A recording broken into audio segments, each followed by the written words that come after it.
Kia ora. Kia ora. Kia ora whānau. So, Markie and I have been thinking about doing a quick vlog on a rather thorny topic, Yes. but one that we know some of you guys have either asked for or wanted more information on, and that is a personality disorder or difficulty known as borderline personality disorder traditionally. So now it's also known as emotional instability or emotionally unstable personality disorder. Either way, you can't get away from that personality disorder, and that's the bit that most people don't appreciate. And in a way, that kind of takes us to where we are going to kind of just focus on just for this short little exploration.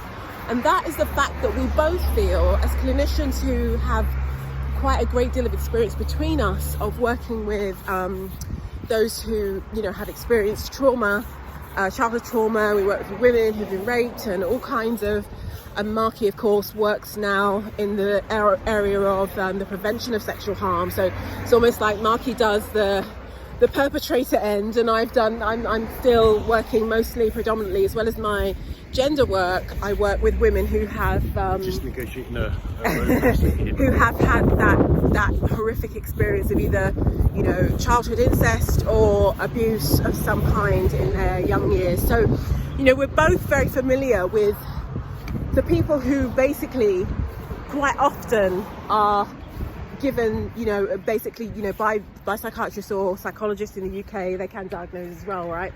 They will sometimes end up with that quote unquote label that is so deeply problematic. And I think what Markie and I wanted just to think about was really how the name is somewhat unhelpful, because it doesn't really do justice to the fact that the people who tend to wind up with this diagnosis, in our experience, have had horrific experiences in childhood. So Markie, what's the term that you came up with for? Well, I think, because I quite liked it.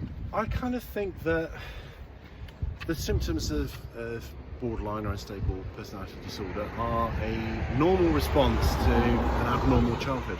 Absolutely. So I would call it either traumatic or abusive child. Maybe traumatic is because abusive then leads to the question of who's the abuser, but I would call it abusive child or a traumatic childhood disorder. Right.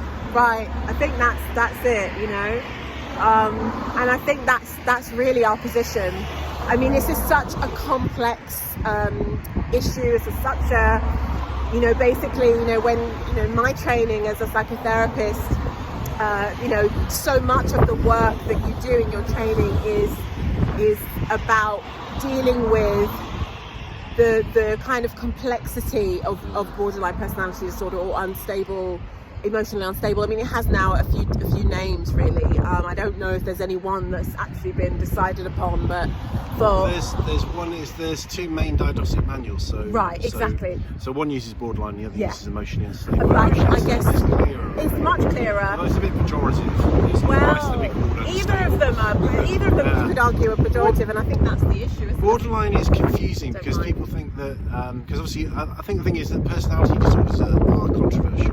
Yeah, exactly. Well, so there's a whole bunch of personality disorders, and where they sit in terms of mental health, it's like, so are we talking about mental health diagnosis, or are we talking about personality? So in some cases, people with personality disorders don't get services because it's not seen as a mental health thing. So there's that going on. Absolutely. And then by calling it borderline personality disorder, it sounds like somebody's on the borderline of having a personality disorder. Yeah. Whereas actually it was called borderline because it was believed to be on the borderline of neurosis and psychosis. Right, that's right, yeah.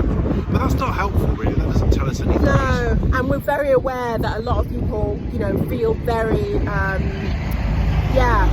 just said that truck go by, but really feel deeply uncomfortable and insulted even by all of this terminology. So I guess that's why we wanted to just say that, in our experience, the thing that the compassionate approach is to, keep in mind that anyone who has any of these diagnoses has basically been through hell. Yeah. That's really what you need to know. I think one of the reasons it's kind of controversial is people with borderline are perceived to be hard work. Yeah, that's also very difficult. That's and exactly. Traditionally, there's been a lot of eye rolling about that person's borderline. So it's seen as an insult almost. Yeah. Whereas, so if you have the symptoms of borderline personality, or whatever you want to call it, There is nothing wrong or bad about you.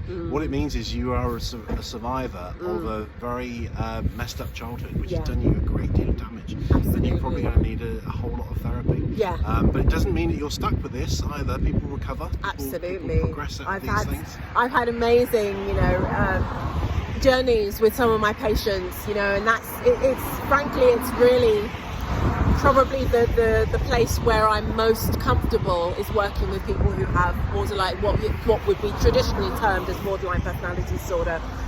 Somehow, that's where my gifts shine really as a psychotherapist, and I just have such deep compassion and respect for the people I work with who have somehow wound up with this label, because as Markie said, we know very well that you've been through hell, and the fact that you've even survived it is remarkable. And I think that's where I start from, that deep respect